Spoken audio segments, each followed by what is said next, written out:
Hello, welcome back to another video. Welcome back to the YouTube channel, people. Welcome back to another match reaction. This is Chelsea 2, West Ham United 1 Fancam. And make sure to leave a like on the video. Make sure to subscribe if you are new. Trying to reach 1K as soon as possible. And yeah, if you watched any preview that I was on, it kind of went the way I expected. It doesn't mean I'm happy. I'm just not, overly pissed. It's just frustrating. It's deflating because, the thing I'm really frustrated with is the fact that every time we go to the away ground, we play like we don't play like this a lot because we actually played really well today. But for me, it's a case of how many times do you see us go 1-0 up and then cool whatever. Like if you watch the watch along, I wasn't even confident of winning it at halftime. Wasn't confident winning it before the game. Like throughout the game, I maintained Chelsea will score 2 goals, and they did. Um, cool. The second goal, you make your own luck sort of thing with the own goal, but the defending's kind of all over the place. I think Kudus should be better off the ball because we stopped the four man in midfield, end up being a three. I don't know whether that was a tweak or whether Kudus just wasn't running anymore, but regardless, that's kind of what stops us from not conceding that second goal. And the first goal, Emerson's just sleeping. I don't know what he's doing. Um, yeah, but people are going to talk about the referee and stuff. I don't care. I don't care about referees. I really don't care.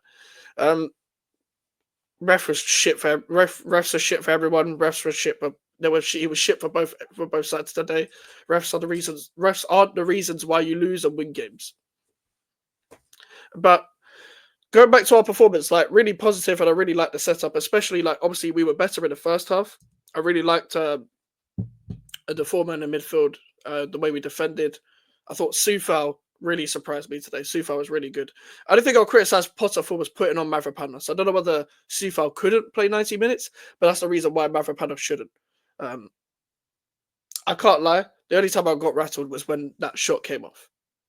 When he cut it on his I don't know who gas centre backs in this era to think that they can shoot, but not everyone's a Rudiger that can just let off a shot for no reason and it goes in. Like Mavropanos went on his left foot there and just shot it at the keeper. Like who does he think he is? And let me get the last negative out the way. Well, not even out the way because I'm going to talk about it a bit. Mohamed Kudus. This guy's done. He's done, man. Like, I think when fully fit, him and Paquetá should both be on the bench. I'm being real with it. I think they should both be on the bench. Kudus was terrible. He was terrible. He was probably our worst starting player. For me. Especially with just how long he was taking on the ball. He's playing in his position. He doesn't have any excuses. And obviously, the same thing I've complained about him for weeks and weeks and weeks is retaining the ball within the first 2 phases of play. He doesn't turn and dribble anymore. He's doing weird flicks and weird diagonals. He hasn't learned. But I wouldn't really care if he got sold in the summer. Like, there is a player there is a talent there, but he's not showing it. He's not showing it. So regardless, if you keep going on like this, then yeah, you got to be sold. Well, I wouldn't care if he sold regardless. Like if he was sold now, I couldn't care. Excuse me. But in the summer, is what it is, man. It is what it is. He should probably just be sold in the end. Like I thought we approached the game in the right way. I understood Potter's tactics. I understood what we were trying to do. It was probably our best performance this season in terms of how we were defensively. One of the best defensive performances I've seen since the 21-22 season. I just think in general as a unit we played really well. My problem is though, and this still happens at West Ham, and I know this happens in football quite a lot, but I feel like this happens to us quite a lot. When we go 1-0 up, you have to capitalise on the positives that you have in the game and try and go up another level. Like it's good that we have Bowen back because it will put us up another level, give us that goal scoring thing. He looked rusty today. He definitely looked rusty today. I didn't think he was terrible, but I didn't think he was great. He's not the Bowen we know of right now because he's coming straight away and played 97 minutes. I do want to say I do want to see Guilherme, get more minutes though because he came on and he was a bright spark. Because he's not going to be sold, so please just play him. Please just play him. Orford came on, didn't really do anything. Skulls came on, played well. Credit to Ollie Skulls. Don't think Emerson played bad, by the way. I just think up until the goal, the first goal for Neto's goal, like, what are you doing? What are you doing? That first half is something to be proud of. The game is something to be proud of, but everyone that watches this channel knows what I'm like. I don't accept draws and losses. Like, I don't I don't accept it. I'm still going to criticize you. Doesn't mean like I'm delighted about that. I'm positives on to the next, but I'm not too angry about it. The reason why I'm not just overly angry about it is because it's it's not like we had so many chances that we didn't finish or whatever. Or even though there were so many nearly moments and we could have got at them a lot more. I don't think Chelsea were. It's going to sound like I'm bitter, but I don't think they were that good today. But I don't think they needed to be. I just think they needed to tweak it a little bit. That's what they did, and that's what gave them the advantage, and that's what we didn't like nullify. We did well to nullify them in the first half, but they still had chances. They still had that Fernandes chance. Like they still had a couple of chances they should have put away. They got into the right areas, but weren't testing Areola. But as we said before, when Potter gets his players, especially when he gets players fully fit, we're not going to do anything more in this transfer window, as predicted. Um, there will be a better team. We'll be a better team. We've got to go to that Brentford game in 2 weeks and play ball. Play ball. We've got 2 weeks on a training ground, which is good. Which is good. As much as I want to be in the FA Cup, always want to be in the FA Cup, no matter what.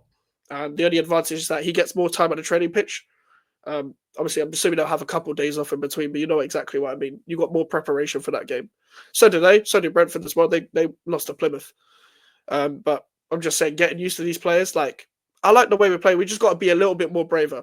I would say Soler was just basic today. Soler was basic. I don't actually think he suits the left-hand role. Like he does and he doesn't. I think when we're playing the 4-2-3-1/5-2-3 or 5-2-2-1, he can roam a bit more. Because when you notice it, we play 4-2-3-1 off the ball when Guilherme comes on, but it's a 3 at the back in position. So Wan-Bissaka is still running from the right centre-back role. Which is how I think we should go with in the future. I think we should dump the 5 defenders thing, even though we played well with it today, especially when Tadibo is back. Then tuck Wan-Bissaka into the back 3, then play a winger as a wing back, etc. Like, I think that's what we should do going forward. I'm looking forward to Somerville coming back. I'm looking forward to hopefully Evan Ferguson makes an impact. Maybe he can. But yeah, I really like the system. I really like the way Potter approaches games. But it's just frustrating the way it went because it went exactly how I predicted. So it is what it is. It is what it is. But overall, there's way more positives to take from it than negatives. But I'm not gonna be like, oh, I'm so happy and all this. I'm so happy with the way we played. So proud. And I am proud, but I'm not gonna just derail that because I'm still gonna talk about the negatives as well. Like Mohamed Kudus, like he was terrible, and his fall off needs to be studied. Because as much as I was well in my right to make excuses for you under Lopetegui playing off the left, but now that you've got a proper coach and you're playing in your right position, hold bench, bro. You got a whole bench. And listen, what I like about Potter isn't afraid to take people off. Kudus didn't come off, I don't think, in this game, but he isn't afraid to take people off. So in my opinion, he won't be afraid to bench people either. So if as long as the manager keeps the same level of ruthlessness, we should be fine. We should be fine in that sense. But listen, people, listen, that is my match reaction. Listen, granted, I'm going to get trolled. Of course, I'm going to get trolled. I've got a lot of Chelsea fans on watch the channel, got a lot of Chelsea friends in the content creator space. So obviously I'm going to get trolled, but that's part and parcel with football. I predicted this was going to happen. I predicted in every preview we go 1-0 up, we take the lead, and we lose 2-1. But part and parcel with the game, man. Part and parcel with the game. Luckily, we've got Man United and Tottenham around us, so I'm not really too worried about dipping anytime soon in terms of in the table or anything. I think we'll be just fine. I'm quite chilled out for the rest of the season, but when I have expectation of you as an individual, as a player, I'm going to be pissed. I'm going to be pissed, especially when it's someone like a Kudus. I think when everyone's fully fit, maybe play Soler, Bowen, Ferguson as the front 3 and have Somerville as wing back, or mix it around.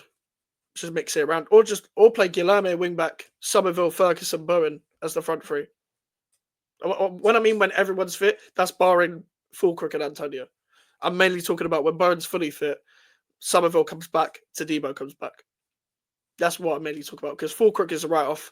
Antonio, we don't know when he's going to come back. It's like a few months, and we don't know if we're going to extend his contract or not. So we might have seen him put his last time in a West Ham shirt like a couple months ago. But listen, people, make sure to leave a like on the video. Make sure to subscribe if you are new. Social medias are in the description if you want to follow me, and an email for the inquiries. I'll see you guys later. Goodbye.